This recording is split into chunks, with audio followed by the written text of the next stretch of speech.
Okay, మరి ఆలు మునక్కాడ కూర తయారీకి కావాల్సిన పదార్థాలు ఏంటో ఒకసారి చూద్దాం. ఆలు మునక్కాడ కూర తయారు చేయడానికి కావాల్సిన పదార్థాలు: ఉడికించిన బంగాళదుంప ముక్కలు 1 కప్పు, తరిగి ఉడికించిన మునక్కాడలు 2, తరిగిన టొమాటో 1, తరిగిన ఉల్లిపాయ 1, అల్లం వెల్లుల్లి పేస్ట్ 1 టీ స్పూన్, కారం తగినంత, ఉప్పు తగినంత, పసుపు చిటికెడు, కొబ్బరి పొడి కొద్దిగా, కొత్తిమీర కొద్దిగా, కరివేపాకు 2 రెమ్మలు, పోపు దినుసులు 1 టీ స్పూన్, నూనె 3 టేబుల్ స్పూన్లు. ఓకే అండి, మరి కావాల్సిన పదార్థాలన్నీ చూసారు కదా. శిల్ప గారు స్టార్ట్ చేద్దామా? స్టార్ట్ చేద్దామండి. ఓకే, సో ఫస్ట్ స్టవ్ వెలిగించేసి ఆయిల్ వేసేసుకుందాం. ఓకే, కాస్త కాగాక దెన్ ఆవాలు, జీలకర్ర, ఓకే, దెన్ అది కొంచెం చిటిపట్లాడాక ఆనియన్స్ వేసేసుకుందాం. ఆనియన్ కొంచెం వేగిన తర్వాత కొంచెం కరివేపాకు వేసుకుందాం. ఓకే, ఓకే, అది చిటిపట్లాడిన తర్వాత కొంచెం పసుపు. ఓకే, దెన్ కొంచెం వెల్లుల్లి పేస్ట్. Okay, only వెల్లుల్లేనా? అల్లం వెల్లుల్లి పేస్ట్. ఓకే, మీరు దాన్ని అలా వెల్లుల్లి పేస్ట్ అంటారా? అల్లం వెల్లుల్లి పేస్ట్. ఓకే, ఓకే, దాని తర్వాత బంగాళదుంపలు ఏదో పేరు రాబోయింది నాకు.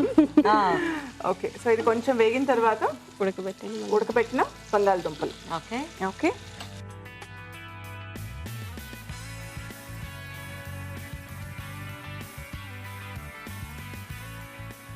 కొంచెం అలా ఫ్రై అయిన తర్వాత టమాటో వేసేస్తారా? టొమాటో. ఓకే, సో బంగాళదుంపలు కొంచెం వేగిన తర్వాత టొమాటో, చిన్న చిన్నగా కట్ చేసుకున్న టొమాటో. ఓకే, మూత పెట్టేద్దామా? మూత పెట్టేద్దాం. సో ఒకసారి చూద్దామా ఇది? ఇది కొంచెం వేగిపోయింది కదా ఇప్పుడు. ఓకే, దాని ఇప్పుడు దీంట్లో మనం మునక్కాళ్ళు వేసేస్తున్నాం. ఇది కొంచెం ఉడకబెట్టింది, బాయిల్ చేసేది. బాయిల్ చేసాం. సో మీ ఇద్దరు ఎప్పటి నుంచి friends? Last 5 years. Last 5 years. 5 years నుంచి. Nice nice. ఓకే, తర్వాత ఏం వేద్దాం? తర్వాత దీంట్లో కారం. కారం డిపెండింగ్ మీ టేస్ట్ తగ్గ ఎంత పడుతుంది అనేది చూసుకొని వేసేసుకోవడం. ఓకే, ఓకే, మీరు స్పైస్ తింటారా నా తక్కువ తింటారా? మామూలుగా స్పైసీవి ఇష్టపడతాను. అలానే అన్ని స్పైసీగా ఏం కాదు, కొంచెం నార్మల్ టేస్ట్లో కూడా బాగానే ఉంటుంది. తర్వాత సాల్ట్ వేసేసుకుంటున్నాము. ఓకే, కాకపోతే కొద్దిగా కారం ఇష్టం, కారం, స్వీట్స్ కూడా ఇష్టం, అన్ని ఇష్టం. గరం మసాలా అనొచ్చు, లేదా ఓన్లీ ధనియా పౌడర్ కూడా వేసుకోవచ్చు. ఇప్పుడు ఇది ఓన్లీ ధనియాల పొడి? ఓన్లీ ధనియాల పొడి. ఓకే, ఓ మన చాయిస్ ప్రకారం. మన చాయిస్ ప్రకారం. ఎక్కువ మసాలాలు స్పైసెస్ తినకూడదు అంటున్నారు. ధనియాల పొడి మంచి, ధనియాల పొడి అది కూడా మంచి టేస్ట్ ఇస్తుంది. సో అది యాడ్ చేస్తాం. లాస్ట్లో నేను అన్నట్టుగా డ్రై కోకోనట్ పౌడర్. ఓకే, అది డిపెండింగ్, లేదు అనుకుంటే కొంచెం ఇందులో గ్రేవీ టైప్ చేసుకోవాలనుకున్నప్పుడు వాటర్ యాడ్ చేసుకున్నప్పుడు పేస్ట్ కూడా వేసుకోవచ్చు. ఓకే, అది డిపెండింగ్. ఇప్పుడు మీరు రైస్కి తింటున్నారు కాబట్టి కొంచెం గ్రేవీ అయినా వేసుకోవచ్చు, లేదా ఇది ఇలాగే చపాతీస్కైనా వాడచ్చు. ఓకే, అదే. Nice nice. సో అయిపోయినట్టేనా? అయిపోయినట్టే అండి. ఆఫ్ చేసేసి బౌల్లోకి తీసేసుకున్నాం.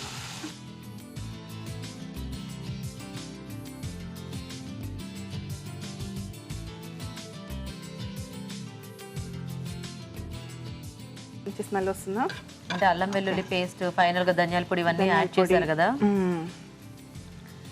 నైస్. సో రెడీ అయిపోయినట్టేనా? రెడీ అయిపోయిందండి. లాస్ట్లో గార్నిష్ మనం కొత్తిమీరతో చేసుకుంటాం.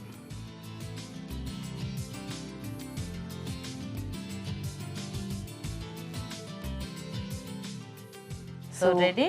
గీత గారు టేస్ట్ చేసి ఎలా ఉందో చెప్పండి. తప్పకుండా, ఇంకా చెప్పేస్తాం. రెండు రెడీ కదా.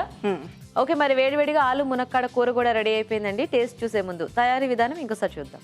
ఆలు మునక్కాడ కూర తయారు చేసే విధానం. ఒక పాన్ లో నూనె వేసి పోపు దినుసులు, ఉల్లిపాయ ముక్కలు, కరివేపాకు, పసుపు, అల్లం వెల్లుల్లి పేస్ట్ వేసి వేయించాలి. దీనిలో ఉడికించిన బంగాళదుంపలు, టొమాటో ముక్కలు వేసి వేగనివ్వాలి. తర్వాత ఉడికించిన మునక్కాడలు, ఉప్పు, కారం, ధనియాల పొడి, ఎండు కొబ్బరి పొడి వేసి ఉడకనివ్వాలి. ఆపై కొత్తిమీరతో గార్నిష్ చేసి సర్వ్ చేసుకుంటే ఆలు మునక్కాడ కూర రెడీ.